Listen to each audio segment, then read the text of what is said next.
আসসালামু আলাইকুম আমার শিক্ষার্থীবৃন্দ। আমরা আজকে যেটা পড়ব সেটা হচ্ছে এস্টিমেশন। এই এস্টিমেশনটা আজকে আমরা দেখব যে এটা আসলে ফুলের পাপড়ি এবং বৃতি আছে তাদের বিন্যাসটা। তো যখন আমরা কোনো ফুলের গোত্র বা ফ্যামিলি করতে যাব তখন এটা আমাকে জানতেই হবে। এক একটা আম, আহ, ফুলের যে ফুলের বা যে বৃতি থাকে বা পাপড়ি থাকে, ওদের বিন্যাস এক একটা এক এক রকম। সেটা হচ্ছে দেখা যায় যে এদের বৃত্তাংশ গুলো বা পাপড়িগুলো পরস্পরের সাথে এক একটা নিয়মে এরা বিন্যস্ত থাকে। এই বিন্যস্ত থাকাকে আমরা আসলে এখানে অ্যাস্টিভেশন বলবো বা পুষ্প পত্র বিন্যাস বলবো। তো এই পুষ্পপত্র বিন্যাস সেটা কত ধরনের হয় সেটা আগে আমরা একটু দেখি।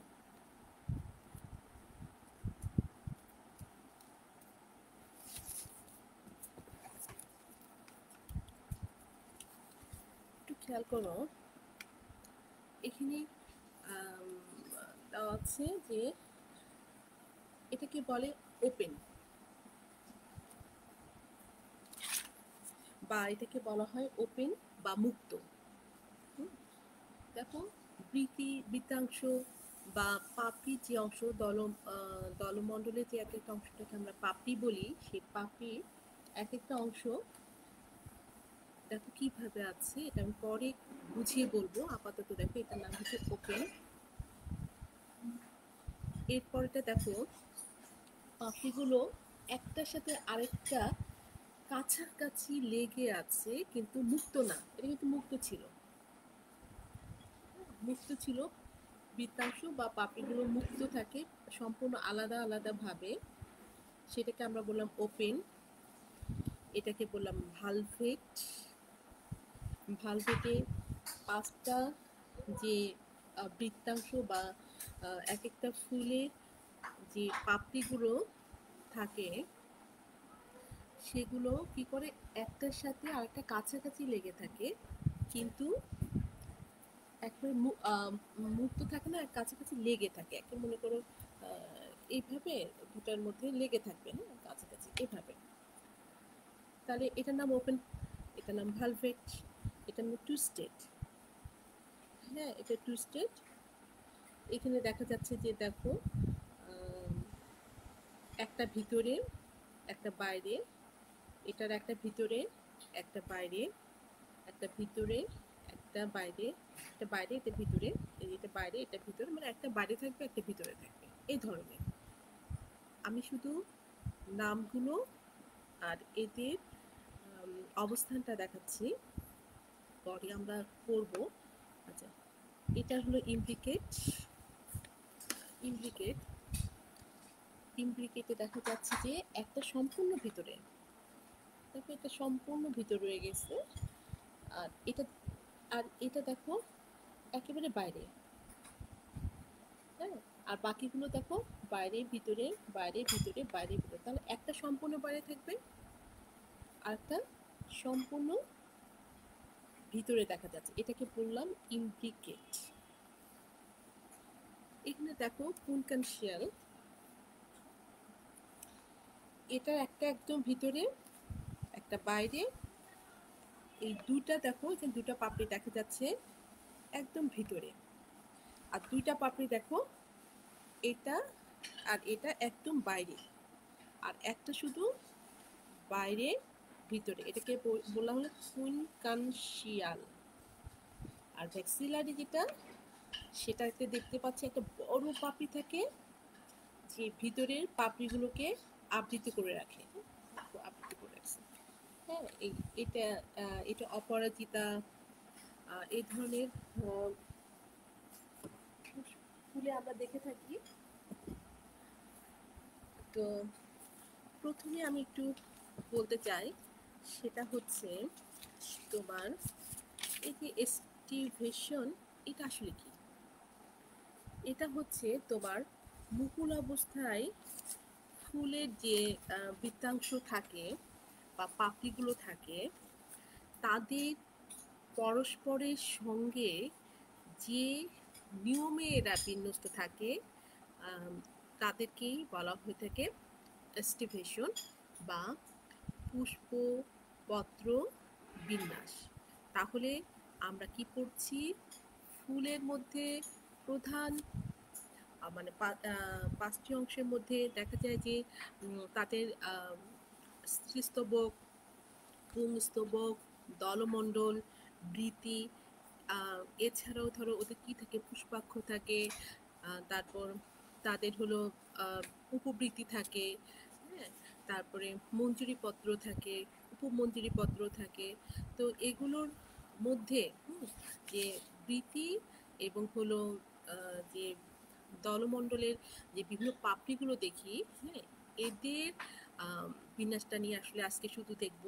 তো এই বিন্যাসের যে নিয়মে থাকে, সেটাকে যেহেতু আমরা বলছি হলো এস্টিভেশন, প্রথমে আমাকে দেখতে হবে এই এস্টিভেশনের নামগুলো আমাকে মুখস্থ করতে হবে। একটু দেখো, একেবারে মুখস্থ করে ফেলতে হবে। প্রথম যেটা, সেটা হচ্ছে ওপেন বা মুক্ত। হ্যাঁ, ওপেন বা মুক্ত, তারপর এটা মুখস্থ করে ফেলবে। ভালভেট বা ওটাকে কি বলি, প্রান্ত স্পর্শী। ভালভেট বা প্রান্ত স্পর্শী। এরপরের নামটা ছিল টুইস্টেড বা এটাকে বলি পাকানো। এটা আমরা কোথায় দেখি? টুইস্টেডটা কলাতে দেখা যায়, জবাতে দেখা যায়, তাই না? কুইনকানশিয়াল। তারপরে হলো কুইনকানশিয়াল। এরপরে দেখো ভেক্সিলারি। তো এখানে যেটা আমরা পাচ্ছি সেটা হচ্ছে তাহলে ওপেন, ভালভেট, টুইস্টেড, ইমব্রিকেট, কুইনকানশিয়াল, আর একটা হলো ভেক্সিলারি। তো এছাড়াও এই কোনো কোনো উদ্ভিদের মধ্যে দেখা যায় যে ওদের বৃত্তাংশ বা দলের অংশকে আলাদা করে চেনা যায় না, তখন এদেরকে আমরা বলে থাকি পেরিয়ান্থ বা পুষ্পপুট। এটা রসুন বা হলো পেঁয়াজ, এইসব লিলিয়েসি পরিবারের মধ্যে দেখা যায়। আর যেটা মুক্ত, একেবারে মুক্ত যেটা থাকে, মুক্ত বা ওপেন যেটা, সেখানে তোমার যেটা হয় সেটা হলো তোমার এদের বৃত্তাংশ বা পাপড়িগুলো পরস্পরকে স্পর্শ না করে দূরে দূরে অবস্থান করে। আমি আবারও বলি, এক্ষেত্রে কি হয়, যেটা ওপেন বা মুক্ত, যে এটা যেটা, সেটাতে দেখা যায় যে তোমার একটা ফুলের যে পাপড়িগুলো থাকে বা বৃত্তাংশগুলো থাকে, এগুলো পরস্পরকে স্পর্শ না করে এরা দূরে দূরে অবস্থান করে। তো এরকম ফুল কিন্তু তোমরা মানে ব্যবহারিক ক্লাসে কেটেছো। সেটা হলো জবা। জবা ফুলের মধ্যে কিন্তু উপবৃতি বা গন্ধরাজের যে বৃতি থাকে, হ্যাঁ, এগুলো কিন্তু তোমার মুক্ত। এগুলো হলো একেবারে মুক্ত। তাহলে আমরা দেখলাম, যেহেতু জবা ফুলটা কেটেছো, ওখানে উপবৃত্তিগুলো তুমি খেয়াল করে দেখেছো একেবারে কি থাকে, দূরে দূরে থাকে। হ্যাঁ, এটা হলো মুক্ত থাকে আর কি। আচ্ছা, তারপরে আমরা যেটা তোমার ভালভেট পাচ্ছি বা প্রান্তস্পর্শী, সেক্ষেত্রে কেমন থাকে আমরা একটু দেখি। এতে বৃত্তাংশ বা পাপড়িগুলো, প্রান্তগুলো পরস্পরকে স্পর্শ করে থাকে বা পাশাপাশি সন্নিকটে থাকে। হ্যাঁ, কেমন, একটু এখানে দেখো, এপাশে ছিল একেবারে মুক্ত বা ওপেন যেটা, সেটা দেখো একেবারে কিরকম দূরে দূরে আছে মুক্তটা। আর প্রান্তস্পর্শীটা খেয়াল করে দেখো, প্রান্তস্পর্শীটা কিন্তু এই যে এটা প্রান্তস্পর্শী এটা, হ্যাঁ, প্রান্তস্পর্শীটা এটা, প্রান্তস্পর্শী যেটা বা ভালভেট যেটা, সেটাতে খেয়াল করে দেখো, এক্ষেত্রে বৃত্তাংশ বা পাপড়ির প্রান্তগুলো পরস্পরকে স্পর্শ করে বা পাশাপাশি সন্নিকটে থাকে, এরকম আছে কিনা দেখো। এটা আমরা কোথায় দেখি? যেমন জবার বৃতিতে দেখা যায়, আতাফল, বাবলা, যে গাছ আছে, আকন্দ আছে, ওদের ফুলের যে স্টিভেশনটা সেটা কিন্তু এরকম হয়। তো যেহেতু তুমি জবা ফুলটা কেটেছো, জবা ফুলের বৃতিটা কিন্তু এরকম।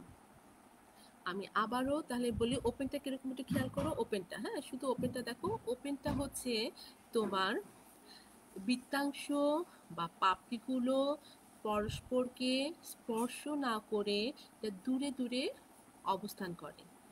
আমরা এটা কোথায় দেখেছি? জবা ফুলের যে উপবৃত্তি সেখানে দেখেছি। গন্ধরাজ ফুল যদি কখনো তোমরা যখন দেখবে কাছাকাছি, তখন সঙ্গে সঙ্গে খেয়াল করবে ওদের বৃত্তিগুলো কেমন, ঠিক এরকম, হ্যাঁ, দূরে দূরে থাকে। আচ্ছা, এরপরে আসলাম প্রান্তস্পর্শী বা ভালভেট। সেক্ষেত্রে কি হচ্ছে? বৃত্তাংশ বা পাপড়ির প্রান্তগুলো পরস্পরকে কি করছে? প্রান্তের একটার সাথে আরেকটা স্পর্শ করে বা পাশাপাশি সন্নিকটে থাকে। যেমন ধরো এটা জবা ফুলের বৃতি, আতা, বাবলা, আকন্দ ফুলের এস্টিভেশনটা। এদের কি হয়? এই বৃত্তাংশগুলো প্রান্তগুলো কি করে স্পর্শ করে বা পাশাপাশি সন্নিকটে থাকে। আচ্ছা, এরপরে যেটা দেখো সেটা হলো টুইস্টেড বা পাকানো। দেখো এই যে একেবারে এপাশে যেটা দেখাচ্ছি আর কি, হ্যাঁ, এই যে এখানে দেখতে এটা উল্টা আসে তো, এই যে এই যে পাশেটা টুইস্টেড, হ্যাঁ, টুইস্টেড। আচ্ছা, এই যে এটা এটা হ্যাঁ, টুইস্টেড বা পাকানো। এটা কেমন? এটা কেমন? এটা হচ্ছে এক্ষেত্রে বৃত্তাংশ বা পাপড়িগুলো একটির এক প্রান্ত পাশেরটির এক প্রান্তকে আংশিকভাবে ঢেকে রাখে। আবারও বলি, এক্ষেত্রে বৃত্তাংশ বা পাপড়িগুলো একটির এক প্রান্ত অন্যটির আরেক প্রান্তকে ঢেকে রাখে। এক প্রান্ত দেখো আরেকটা প্রান্তকে ঢেকে রয়েছে, অর্থাৎ এটা এটা তো আরো ভালোভাবে তুমি দেখেছো কিভাবে জবার যখন হলো পাপড়িগুলো দলমণ্ডলকে যখন যে জবা কাটার সময় এটা দেখেছো যে এদের কিভাবে এদের পাপড়িগুলো একটাকে আরেকটা ঢেকে রাখে। করবী ফুল যদি কখনো তোমরা হাতের কাছে পাও, তখন তুমি খেয়াল করে দেখো করবী ফুলেরও এস্টিভেশন এরকমই থাকে। এরপরে দেখো, এরপরে আসি আমি,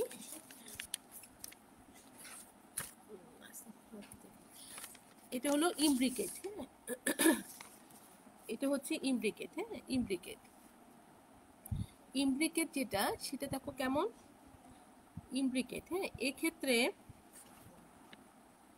ইমব্রিকেট যেটা, ইমব্রিকেট এবার এবার খুব ভালো করে দেখা যাচ্ছে। ইমব্রিকেটে খেয়াল করো যে এক্ষেত্রে বৃত্তাংশ বা পাপড়িগুলোর একটির উভয় প্রান্ত আবৃত, আরেকটির উভয় প্রান্ত অনাবৃত, বাকিগুলো পাকানো। একটা দেখো সম্পূর্ণ, একটা ভিতরের দিকে, একটা বাইরের দিকে, আর বাকি সবগুলো কেমন করে দেখো, একটার ভিতরের দিকে, একটার বাইরের দিকে, আর বাকি সবগুলো কিভাবে থাকে? একেবারে কিভাবে থাকে? পাকানো থাকে। আবার খেয়াল করো, আবার খেয়াল করো, ইমব্রিকেটটা খেয়াল করো। ইমব্রিকেট এখানে কি দেখাচ্ছে? এক্ষেত্রে বৃত্তাংশের বা পাপড়িগুলোর একটির উভয় প্রান্ত আবৃত থাকে, একটি উভয় প্রান্ত অনাবৃত থাকে, বাকিগুলো কেমন থাকে? পাকানো থাকে। বাকিগুলো কেমন থাকে? পাকানো থাকে। যেমন কৃষ্ণচূড়া, কলকাসুন্দা, বাদল লাঠির দলমণ্ডলগুলো কিরকম? এস্টিভেশনটা এরকম। কৃষ্ণচূড়া, তারপরে কলকাসুন্দা, বাদললাঠির দলমণ্ডলগুলো ডিস্ট্রিবিউশন কিরকম, এরকম। আচ্ছা, এরপরে দেখো কুইন কানশিয়াল। কুইন কানশিয়াল, ঠিক আছে? এই কুইন কানশিয়ালটা কেমন দেখো। কুইন কানশিয়ালটা, এটা কিন্তু যদি দুটো পিত্রাংশ বা পাপড়ি মনে করো ভেতরে এবং দুটি বাইরে থাকে, এদের দুটি বৃত্তাংশ কি হয়, ভেতরে আর দুটো বাইরে থাকে। হ্যাঁ, কুইন কানশিয়াল একেবারে এ পাশের এটা আর এ পাশের এটা বাইরে, এ পাশের ভিতরেরটা, এ পাশের ভিতরেরটা ভিতরে, আর একটা পাকানো থাকে। তো এটা আমরা কোন ফুলে দেখতে পাই? এটা মনে করো পেয়ারা, সরিষা, এই ফুলে আমরা এস্টিভেশনটা এরকম দেখতে পাই। এবার দেখো ফ্যাক্সিলারি, অসমঙ্গ যে ফুলগুলো তুমি দেখো, যেমন ধরো মটরশুঁটি, শিম, তারপরে অপরাজিতা, বকফুল, এইসব ফুলগুলোতে আমরা এ ধরনের ফ্যাক্সিলারি ধরনের কি দেখি, এস্টিভেশনটা দেখে থাকি। এখানে কেমন হয়, অসমঙ্গ ফুলের 5টি পাপড়ির মধ্যে বড়টি কি করে, উভয় প্রান্ত কি অনাবৃত থাকে, মাঝের পাপড়ি দুটির এক প্রান্ত আবৃত থাকে আর এক প্রান্ত কি হয়, অনাবৃত থাকে, আর ছোট পাপড়ি দুটো উভয় প্রান্ত ভেতর দিকে থাকবে। আবারও খেয়াল করো, একটু দেখা এইভাবে, এ পাশে দেখলে দেখবা, এই যে এবার দেখো ভালো করে দেখা যাচ্ছে।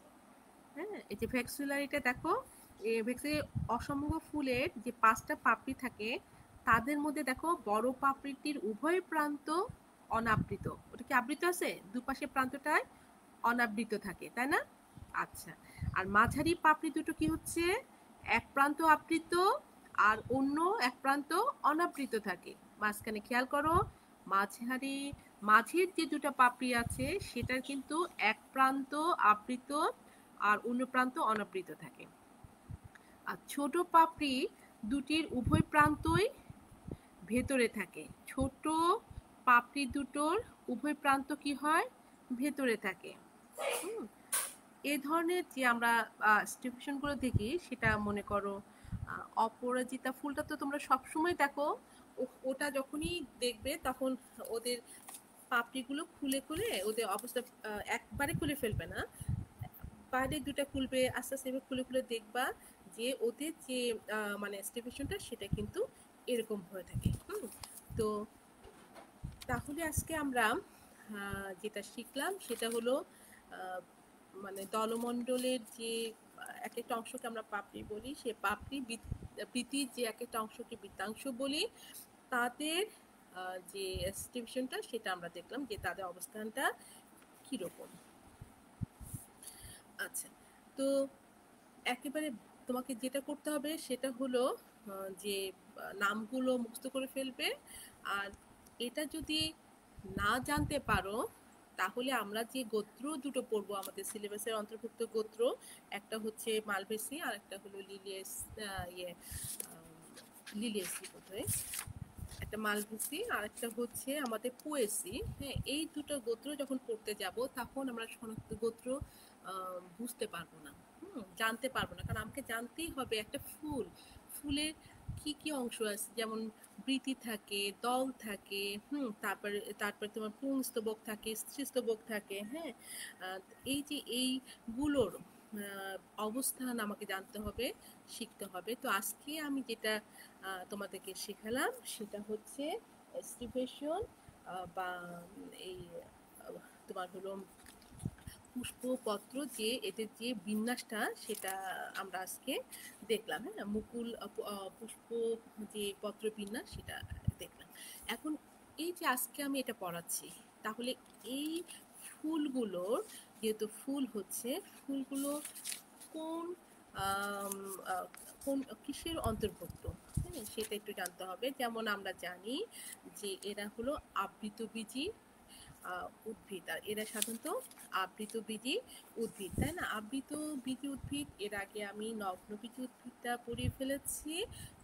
সঙ্গত কারণে আমি এর পরবর্তী উদ্ভিদ জগতের যে পরবর্তী ইয়ে আছে বিভাগ, যেটা হলো আবৃতবীজী উদ্ভিদ। তো আবৃতবীজী উদ্ভিদের পৃথিবীতে যে প্রায় 4.5 লক্ষ বা তারও অধিক প্রজাতি আছে, সেটাকে বিভিন্নভাবে শ্রেণীবিন্যাস করা হয়েছে। তো আমরা সাধারণত বেন্থাম হুকারের শ্রেণীবিন্যাসটা আমরা এতদিন পর্যন্ত খেয়াল করে আসছি। তো আজকে দেখো কোথায় এই আবৃতবীজী উদ্ভিদের অবস্থান। খেয়াল করো, উদ্ভিদ জগৎ, এই যে উদ্ভিদ জগৎ, হ্যাঁ, এটাকে কিন্তু দুটো ভাগ করা হয়েছিল। প্রতিদিন কিন্তু আমি একই কথা বলতে থাকি। আমার মনে হয় আমরা যখন শ্রেণীকক্ষে প্রথম দিকে যে ক্লাসগুলো নিয়েছিলাম, প্রথমে কিন্তু আমি সমগ্র উদ্ভিদ জগৎকে কত দ্রুত কত সহজে জানা যায়, এবং তখন কিন্তু আমি এই শ্রেণীবিন্যাসটা একেবারে বিস্তারিত পড়িয়েছিলাম।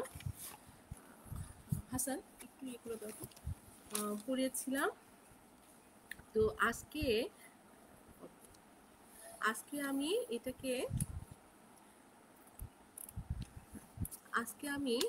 এটাকে আবার বিভিন্ন সময় বিভিন্ন যে উদ্ভিদের সম্পর্কে পড়াতে যাচ্ছি বিভাগগুলো, তখন কিন্তু বারবার আমি এই শ্রেণীবিন্যাসটাই নিয়ে আসি এবং এটাই দেখাতে থাকি। দেখো তো কিভাবে এই যে এদিকে ধরো নিম্ন শ্রেণীর যে উদ্ভিদগুলো ধাপে ধাপে কিভাবে দেখো উদ্ভিদগুলো উন্নত হচ্ছে। তো এর গত ক্লাসে কিন্তু আমরা এই যে নগ্নবীজী উদ্ভিদটা পড়িয়েছিলাম, হ্যাঁ, এখন চলে যাচ্ছে আস্তে আস্তে আবৃতবীজী উদ্ভিদ বা অ্যাঞ্জিওস্পার্ম। অ্যাঞ্জিওস্পার্ম অ্যাঞ্জিওস্পার্ম যে উদ্ভিদ আমরা পাচ্ছি যে উপজগৎ 2-এ বা ফ্যানোরাগ্যামিয়া, এই ফ্যানোরাগ্যামিয়ার মধ্যে আমরা দুটো ভাগ পেয়েছিলাম বিভাগ, তার মধ্যে বিভাগ 2টা হচ্ছে অ্যাঞ্জিওস্পার্ম বা হলো আবৃতবীজী উদ্ভিদ। আবৃতবীজী উদ্ভিদ, তার মানে তুমি একটু খেয়াল করো যে এরা কিন্তু তোমার সবচেয়ে বেশি উন্নত, হ্যাঁ, সবচেয়ে বেশি উন্নত। কেমন যে তোমার এদের হচ্ছে বৈশিষ্ট্যগুলো যদি আমরা লক্ষ্য করি, তাহলে আমরা দেখতে পারবো যে এই আবৃতবীজী উদ্ভিদগুলো কতটা মানে উন্নত। তো আবৃতবীজী উদ্ভিদের যেটা দেখি সেটা হচ্ছে যে কারা আবৃতবীজী উদ্ভিদ, কাদেরকে আমরা আবৃতবীজী উদ্ভিদ বলতে পারি। তো এখানে তোমরা এই গাছগুলো চেনো, যেমন আম গাছ, জাম গাছ, যা বড় বড় যে আমরা উদ্ভিদগুলো দেখি, সাধারণত দেখা যায় যে এরা হচ্ছে আবৃতবীজী উদ্ভিদের অন্তর্গত। যেমন আবৃতবীজী উদ্ভিদের তুমি যেটা দেখবা যে এদের ফুল, ফল এবং বীজ উৎপন্ন হয়। বীজ ফলের ভিতরে আবৃত অবস্থায় থাকে। নগ্নবীজী উদ্ভিদে কিন্তু বীজটা ফল ত্বক না থাকার কারণে অনাবৃত ছিল, তাই না? যেসব উদ্ভিদের ফুল, ফল এবং বীজ উৎপন্ন হয় এবং বীজ কি করে, যে ফলের যে ভেতরে আবৃত অবস্থায় থাকে, তখন তাদেরকে আমরা বলি আবৃতবীজী উদ্ভিদ। এই যে আবৃতবীজী উদ্ভিদ, আমরা বেন্থাম হুকারের যে শ্রেণীবিন্যাস সেখানে দেখলাম যে ফ্যানোরাগেমিয়ার যে বিভাগ উপজগতের মধ্যে আসলে এই অ্যাঞ্জিওস্পার্মটা অন্তর্ভুক্ত। সেখানে আমরা দু ধরনের দেখেছিলাম, একটা জিমনোস্পার্ম যাদের বীজটা নগ্ন ছিল, আর অ্যাঞ্জিওস্পার্মে দেখছি বীজটা আবৃত থাকে। তো উদ্ভিদের মনে করো যে প্রায় 13 কোটি বছর পূর্বে ক্রিটেসিয়াস যুগ শেষ সময়টা ছিল, ওই সময় কিন্তু এই আবৃতবীজী উদ্ভিদের কিন্তু আবির্ভাব। হ্যাঁ, তো এই আবৃতবীজী উদ্ভিদের আবির্ভাব সেই তখন থেকে। তো যা হোক, এরা কিন্তু উদ্ভিদ জগতের মধ্যে সবচেয়ে উন্নত এবং পৃথিবীতে এরাই কিন্তু প্রাধান্য বিস্তার করে আছে। কারা? এই আবৃতবীজী উদ্ভিদগুলা, তাই না? তো এই আবৃতবীজী উদ্ভিদের মধ্যে আবার দেখা যায় যে আম, খুব ছোট যেমন গাছ আছে, আবার অনেক বড় গাছও কিন্তু দেখা যায়। যেমন উলফিয়া আবৃতবীজীর মধ্যে অনেক ছোট, হ্যাঁ, এটা হলো মনে করো 0.1 মিলিমিটারের মতো হয়ে থাকে। এটা উলফিয়া, আমি একটু দেখাই তোমাদেরকে, যে উলফিয়া, হ্যাঁ, এই যে উলফিয়া, এটা এটা সবচেয়ে ছোট আবৃতবীজী উদ্ভিদ। বাংলাদেশে কিন্তু এর দুটো প্রজাতি আছে, বাংলাদেশে এর দুটো প্রজাতি কিন্তু দেখা যায়। তো এইটা হচ্ছে আবৃতবীজী যে উদ্ভিদটা আছে তার মধ্যে সবচেয়ে ছোট। আরেকটা হচ্ছে তোমার হচ্ছে অনেক বড় হয়ে থাকে, মনে করো বড় যেটা হয়ে থাকে সেটা ইউক্যালিপটাস। ইউক্যালিপটাস এটা কিন্তু অস্ট্রেলিয়াতে যদি কখনো তোমরা যাও তখন তুমি এই ধরনের গাছ অনেক দেখবে, হ্যাঁ, অনেক বিশাল বড় বড় হয়ে থাকে এরা। প্রায় মনে করো 500 ফুটের মতো এরা উঁচু হয়ে থাকে। কত? 500 ফুট। এরা কত উঁচু হয়? 500 ফুটের মতো এরা উঁচু হয়ে থাকে। আচ্ছা, বাংলাদেশে সবচেয়ে ক্ষুদ্রতম যে আবৃতবীজী উদ্ভিদটা আছে, হ্যাঁ, সেটা হলো উলফিয়ার দুটো প্রজাতি। হ্যাঁ, তো আর আমাদের দেশে কিন্তু সবচেয়ে যে লম্বা উদ্ভিদ তার নাম বোধহয় তুমি জানো, সেটা হলো বৈলাম। হ্যাঁ, এটা হচ্ছে কি আমাদের দেশের মধ্যে সবচেয়ে বড়। আর ইউক্যালিপটাস আছে সেটা হলো অস্ট্রেলিয়াতে যে দেখবা যে এরকম সবচেয়ে বড় আবৃতবীজী উদ্ভিদ। তো সবচেয়ে বড় উদ্ভিদের নাম, সবচেয়ে ছোট উদ্ভিদের নাম, এগুলো কিন্তু আমাদেরকে শিখতে হবে। যেমন উলফিয়ার কথা বলেছিলাম, সাধারণত 0.1 মিলিমিটারের মতো হতে পারে। তো এগুলো জানা থাকতে হবে। হ্যাঁ, ইউক্যালিপটাসটা সাধারণত কতটুকু হতে পারে? 500 ফুটের মতো বড় হতে পারে। এগুলো এমসিকিউতে চলে আসতে পারে। সবসময় যে বোর্ডের প্রশ্ন একই ধরনের হবে, বোর্ড প্রশ্নগুলি বারবার আসবে এটা ভাবার কোনো কারণ নাই। হ্যাঁ, অনেক সময় দুই একটা প্রশ্ন সবসময় বোর্ডে যেরকম আসছে তার থেকে ভিন্ন আসতে পারে, সেই জন্য তোমাকে জানা থাকতে হবে। এছাড়াও যে আমি সবসময় তোমাদেরকে বলি ভর্তি পরীক্ষার সময় কিন্তু এগুলো লাগে। হ্যাঁ, তো এতক্ষণ যেটা দেখলাম সেটা দেখলাম যে আবৃতবীজী উদ্ভিদের মানে পরিচিতি, আসলে কোথায় কিরকম গাছ পাওয়া যায়, গাছগুলো সাধারণত কতটুকু হয়, কত ছোট হয়, কোন যুগে এটা প্রথম আবির্ভাব ঘটলো, এগুলো। তো এই যে আবৃতবীজী উদ্ভিদ যে আমরা এখন দেখবো, এখানে আমাদের আমি সাধারণত মূলত তোমাদেরকে দুটো গোত্র পড়াবো, একটা মালভেসি একটা পোয়েসি। হ্যাঁ, তো এটা করতে হলে, একটা গোত্র পড়তে হলে কিন্তু গাছের মূলটা কেমন, ওদের পাতাটা কেমন, এসবের মোটামুটি একটু ধারণা থাকতে হবে। না থাকলে যেটা হবে কি, আমরা গোত্রটা বুঝতে পারবো না। হ্যাঁ, তো আজকে যেটা আমি পড়িয়েছি সেটা সবচেয়ে দরকারি, কারণ আমার জবা ফুলের যদি আমি ইয়েটা করি, পুষ্প প্রতীকটা আমি শিখতে চাই, পুষ্প আম, আহ, প্রতীকটাই মূলত, তখন কিন্তু এটা আমার লাগবেই, এটা আমার লাগবে। সেই জন্য আজকে আমি তোমাদেরকে সবচেয়ে দরকারি যে জিনিসটা সেটা এস্টিমেশনটা পড়িয়ে পড়িয়ে ফেললাম। তবে আমি আবারও একটু বলি, এস্টিমেশনটা একটা ওপেন ওপেন যেটা থাকে সেটাতে কেমন থাকে, আমি ওখানে দূর থেকে দেখতে একটু অসুবিধা হচ্ছে দেখে আমি তুমি কাছে নিয়ে এসে দেখাই। আমরা আজকে কি করলাম কিন্তু, এটা এটা একটা ওপেন করলাম বা মুক্ত, যেখানে সব পাপড়িগুলোকে দেখলাম কিভাবে আছে, একেবারে মুক্ত অবস্থা আছে, না একদম কিরকম ফাঁকা ফাঁকা, একটার সাথে আরেকটা লাগিয়ে নেই কিন্তু, পরস্পরকে স্পর্শ না করে দূরে দূরে অবস্থান করছে। আমি তোমাকে আরো কি বললাম, সাধারণত এটা আমরা কোথায় দেখি? জবা ফুলের উপবৃতি, গন্ধরাজ ফুলের যে বৃতি দেখি, গন্ধরাজ ফুলের বৃতি কিন্তু, আর জবা ফুলের উপবৃতিতে আমরা সাধারণত এরকম দেখি। আরো কত ফুলের মধ্যে আছে, তো এগুলো যখন হাতের কাছে পাবে তখন একটু খেয়াল করবে। তারপরে যেটা সেটা পেয়েছি আমরা ভালভেট বা প্রান্ত স্পর্শী, ভালভেট বা প্রান্ত স্পর্শী, এখানে কি ছিল, এক্ষেত্রে বৃত্তাংশ আর পাপড়িগুলো কেমন ছিল, প্রান্তগুলোকে পরস্পরকে স্পর্শ করেছিল, পাশাপাশি সন্নিকটে ছিল। কেমন, কোন কোন ফুলে আমরা সাধারণত একটা দেখতে পাই, জবার যে বৃতি থাকে সেখানে দেখা যায়, আতা ফলে দেখা যায়, পাপড়ি বাবলা, তারপর আকন্দ ফুলে এরকম এস্টিভেশনটা আমরা দেখতে পাই, প্রান্ত স্পর্শী। এরপরে যেটা পেলাম সেটা কি, টুইস্টেড বা পাকানো। এক্ষেত্রে কি অবস্থা, বৃত্তাংশ বা পাপড়িগুলো একটির এক প্রান্ত পাশেরটির এক প্রান্তকে আংশিকভাবে ঢেকে রাখে। তখন তুমি যখন যে জবা ফুল কেটেছিলা তখন ওই দল পাপড়িগুলো কিন্তু এভাবে সাজানো ছিল। এরপরে দেখো ইমপ্লিকেট। ইমপ্লিকেট কি, এক্ষেত্রে বৃত্তাংশ বা পাপড়িগুলোর একটির উভয় প্রান্ত আবৃত এবং একটির উভয় প্রান্ত অনাবৃত থাকে, বাকিগুলো পাকানো থাকে। যেমন কৃষ্ণচূড়া ফুলে, কলকাসুন্দা ফুলে, এরকম বাদল লাঠি বলে একটা গাছ আছে, সেটাতেও কিন্তু দলমণ্ডলগুলো এভাবে সাজানো থাকে। ঠিক, ইমব্রিকেট, ইমব্রিকেট, এই যে ইমব্রিকেট।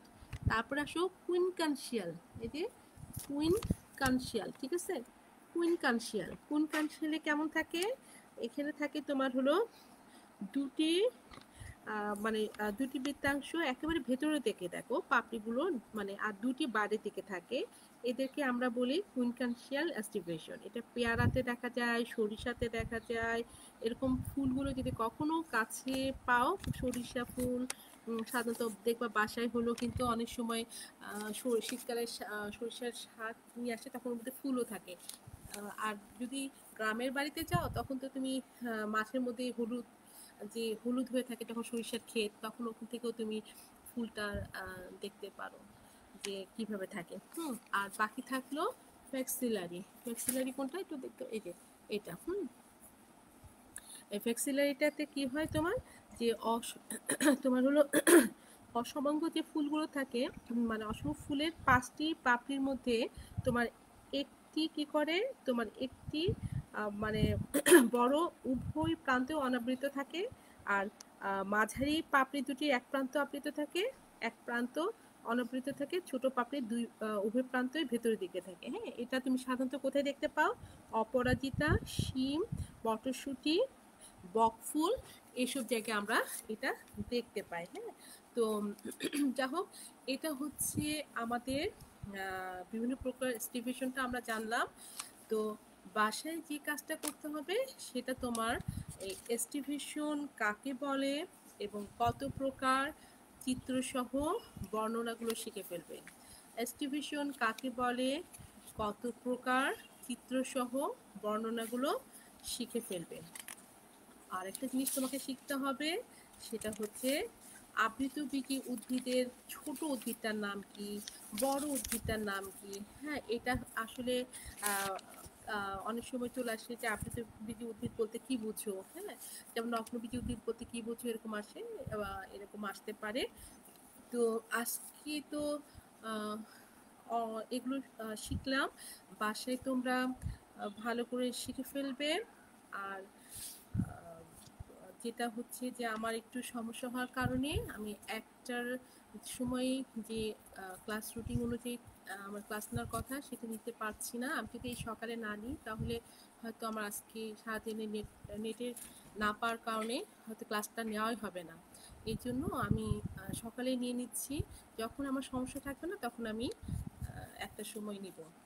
আর তোমরা বাসায় ভালো করে পড়াশোনা করো, করতে থাকো। জিনিসগুলো প্রত্যেকটা চিত্র কিন্তু আঁকাতে হবে, প্রত্যেকটা জিনিস বুঝে পড়তে হবে।